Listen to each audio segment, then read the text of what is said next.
श्रीमद्भागवत चतुर्थ स्कन्ध चतुर्विंशोऽध्याय मैत्रेय उवाच। मैत्रेय कहन्ति विदुरेशे पञ्चपृथुङ्क कुमरे विदित स्वनाम जार बसिला नृपसने वीर तार अनुज चारि भ्रात राज्य विभागे यथोचित उत्तर दक्षिण पश्चिमे ये चारि पूर्वे अनुक्रमे हर्यक्षे नाम जे कुमार ताहार पूर्वे अधिकार ध्रुमकेशकु देहे पूर्व ध्रुमकेशकु देले भूप दक्षिणे दिगे से अधिप पश्चिमे वृक नृपराणी उत्तर दिगरे द्रविणी विजित अश्वनाम जार सेहि जे पृथुଙ୍କୁ कुमार द्वितीय अंतर्ज्ञान नाम ताहाଙ୍କୁ कलेख संजन। शुणी विदुर हरिषितन नमे मैत्रेय पादगत किमर्थे अंतर्ध्यान नाम ताहाଙ୍କୁ देले नरोत्तम ए बड़ संशय मो चित्ते भूमुनि कहिबा तदन्ते हेमन्ते तार वाक्य शुणी कले मैत्रेय महामुनि हे पुरुष श्रेष्ठ भाग्यवंत अमृत पृथुर चरित श्रवणे जेबे इच्छा तोर कहिबा पर्जे पूर्व विचार पृथु जे अश्वमेध कले सकल देवंकुर परिले यज्ञ पूजिले भगवान वेदोक्त कर्मे धरि मन यज्ञासु विधि भाव जेते संभार करि नाम मते हेमंत यज्ञारंभ काले अश्व रहिले इंद्र बळे विजित अश्व ताहा जानी इंद्र न मारी अश्व आणी ता देखि कहे पुरंदर भूवीर वेगे माग कर ता शुणी से पृथु नंदन अति आनंदित समन मोहर बरे इच्छा नाही जेबे जाचिलु सुर साई ए तोर अंतर्ध्यान गति सचिपति शुणी संतोष भगवान ताहाଙ୍କୁ देले अंतर्ध्यान से घेनी अंतर्ध्यान नाम शुणी विदुर पुण्यतम से पुणी निज राज्य राज धर्मे पाळई जन प्रजा तार शिखंडी नामे नारी रूपे कामिनी मनोहरी ताहार गर्भे नृप बीर्जे पुत्र जन्मिले महातेजे पावक शुणी पवमान पूर्वे जे थिले अग्निज्ञान से अग्नि विशिष्ट कोपरु जन्मिले ए तिनि जोगारु आर जे पत्नी सरस्वती अंतर्ध्यान जुवती हे अंतर्ध्यानर जुवती ताहार गर्भे जे कुमार हविन्धान जे नाम तार ताहाଙ୍କୁ कले जे नृपति ता राजार संतति अंतर्ध्यानर मार्गे राय विषय सुख न जोगाए से ज्ञान वैराग्य नृपति तेजिए शयले विभूति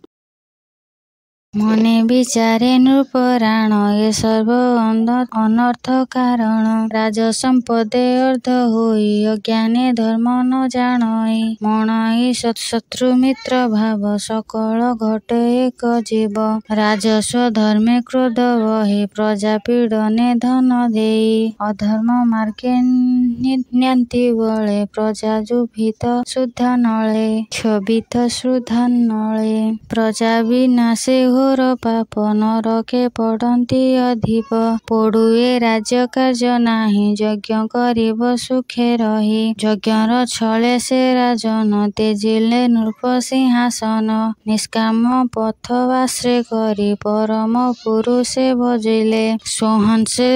दीक्षारे राजन गमिले वैकुंठ भुवन जे हरि ध्यान ताकु मोर बसिला नृपासने वीर पत्नी नाम हरिधीन सुरमोहिनी सुलोचनी ताहार गर्भे छह सुत जन्मिले तेजे बलवंत मय बहिर्षद शुक्ल कृष्ण सत्य जे जित व्रत हे हविर्धान सन्नति से हविर्धानर संतति महत शुण अति प्रति। ସେ ଭାଗ୍ୟବନ୍ତ ଦଣ୍ଡଧାରୀ ତା ଯଶ ତୈଲ୍ୟକ୍ୟ ବିସ୍ତାରୀ ସେ କ୍ରିୟା କାଣ୍ଡର ଦ୍ୱିଗୁଣ ଅଦ୍ଭୁତ ତାର କର୍ମମାନ ଯେ କର୍ମ କଲେ ଜଗଣେ ଜଗତେ ଋଣ ବିଦୁର କହୁ ତୋତେ ଭୂତ ଭବିଷ୍ୟତ ମାନେ ନ ଦେଖି ଏ ତିନି ଭୁବନେ ଏ ଯୋଗେ ପ୍ରାଚୀନ ଗ୍ରସ୍ଥଳ ଶୁଣ ଆସ୍ଥା ଦିଲା ସକଳ ଏଣୁ ତା ନାମ ମହିସ୍ଥଳେ ପ୍ରାଚୀନ ବହିର୍ଷଦ ହେଲେ ସେ ଯେ ପ୍ରାଚୀନ ମହୀପତି ବିବାହ ସମୁଦ୍ର ଦୁହିତି ସେ ଶତଦ୍ରତ କଲ୍ୟ ସାରା ସେ ଶତଦ୍ରୁତି କନ୍ୟା ସାରା ତ୍ରୈଲୋକ୍ୟ ନାହିଁ ପଟାନ୍ତର ତାର ଚରିତ ପୂର୍ବ କଥା ହୋଇଲା ଯେବଣ ବ୍ୟବସ୍ଥା ବ୍ରହ୍ମା ତାହାର ପୁରେ ଆସି କନ୍ୟାକୁ ବରିଲା ବିଶ୍ୱାସୀ ବ୍ରହ୍ମା ବଚନେ ସିଦ୍ଧୁପତି ରାଜନେ ବରିଲେ ଦୁହତି ସେ ଯେ ପ୍ରାଚୀନ ମହୀପତି ତା ବିଭା କାଳେ ଶତ୍ରୁଦ୍ରତି ଅଗ୍ନି ପ୍ରଦକ୍ଷିଣ କରନ୍ତି ଯେନେ ଚଣ୍ଡାସୁ ଭୂମିଗତେ ସେ କନ୍ୟା ରୂପେ ହୁତାସନ ଅନଙ୍ଗେ ହୋଇଲା ଅଧୀନ ସେ ଶତଦ୍ରୁତି ରୂପବତୀ ଚରଣେ ନୃପର ଶୋଭନ୍ତି ସେ ଶତଦ୍ୱରଦ ଗାତିମିନୀ ଚରଣେ ନୃପର ଧ୍ୱନି ଶ୍ରବଣେ ଅନଙ୍ଗ ପୀଡ଼ିତ ମୂର୍ଖ ପଣ୍ଡିତ ସୁରବନ୍ତ ତା ରୂପ ଦେଖି ବୁଦ୍ଧ ଜନେ ମୋହେ ପଡ଼ନ୍ତି ହର ଜ୍ଞାନେ ହତ ଜ୍ଞାନେ ଅମର କିନ୍ନର ଉରଙ୍ଗ ସିଦ୍ଧ ଚାରଣ ଖଗ ମୃଗ ଇତ୍ୟାଦି ପଶୁ ଜୀବ ଯେତେ ତା ରୂପ ହୃଦ ବିମୋହିତେ ତା ପ୍ରତି ରୂପେ ଏକ ଜଗତେ ତା ପ୍ରତି ତୁଲେ ଏ ଜଗତେ ନ ଦେଖି ସ୍ୱର୍ଗ ମର୍ତ୍ତ୍ୟ ଗତେ ସେ ପ୍ରାଚୀ ବରହିତ ରାଜନ ତା ରୂପେ ହୋଇଲା ଅଧୀନ ସକଳ ଧର୍ମ ପରହିତ ହରି ତା ବେଗେ ନିତ୍ୟ ଦଣ୍ଡଧାରୀ ସେ କ୍ରୀଡ଼ା ମୃଗ ଜୀବ ପ୍ରାୟେ ବେଗେ ଧର୍ମ କଲା କ୍ଷୟେ ରାତ୍ର ଦିବସ ନ ଜାଣିଲା ତା ରୂପେ ଧ୍ୟାନ ଦିନ ଗଲା ତା ବିନା ଆଜ୍ଞାରେ ରାଜନ ନ କରେ ଅନ୍ୟ କର୍ମ ମାନ ସେ ପତ୍ନୀ ଠାରେ ତାର ବୀର୍ଯ୍ୟେ ପୁତ୍ର ଜନ୍ମିଲେ ମହାତ ତେଜେ ସେ 10 ପୁତ୍ର ଆତ୍ମା ଏକ ଗୁଣ ସୁନ୍ଦର ସୁବିବେକ ସମ ଆକୃତି ରୂପ ବେଗେ କଇ ନାମ ପ୍ରତ୍ୟତେ ତକ୍ଷଣେ ପିତା ଆଜ୍ଞା ପାଇ ପ୍ରଚେତା 10 ଭାଇ ତପ ସାଧନେ ଆଗମନ ପଥରେ ଭେଟିଲେ ଈଶାନ ବୃଷଭ ବାହନେ ମହେଶ ଡମ୍ବରୁ ବାଦ୍ୟ ନାମ ଘୋଷ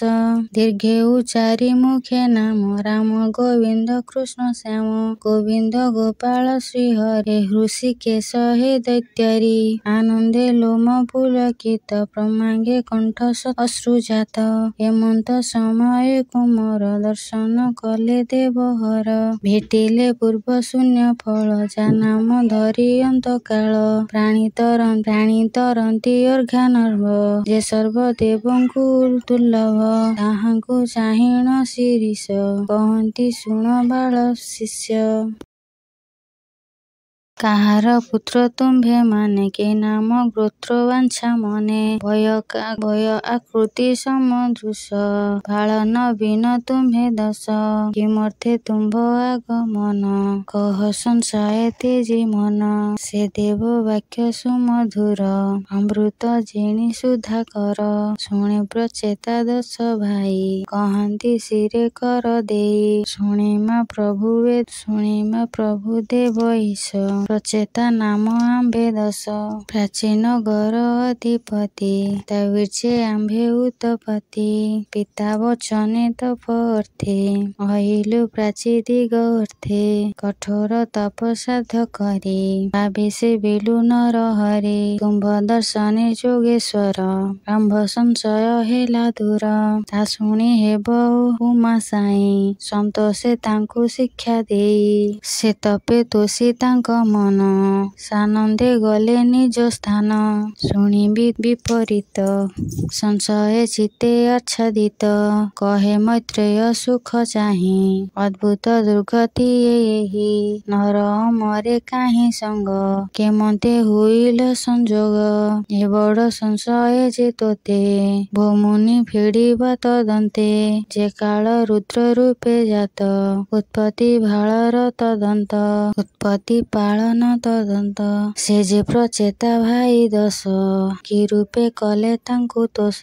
ଦେବମାନଙ୍କୁ ସଙ୍ଗ କାହିଁ ସେ ଯେ ଭେଟିଲେ ଉମା ସାଇଁ। ଅତି ଦୁର୍ଲଭ ମୁଖେ ଅଙ୍ଗେ ମନୁଷ୍ୟ ହୋଇଲା ସଂଯୋଗ।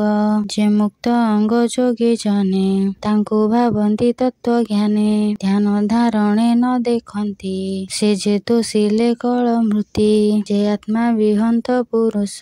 ଘୋର ଶକ୍ତି ଏ ଯାର ପାଶ।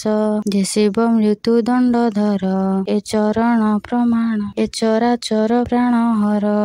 ଏଣୁ ସଂଶୟ ମୋର ଚିତ୍ତେ ଭୋମୁନି କହିବା ତଦନ୍ତେ।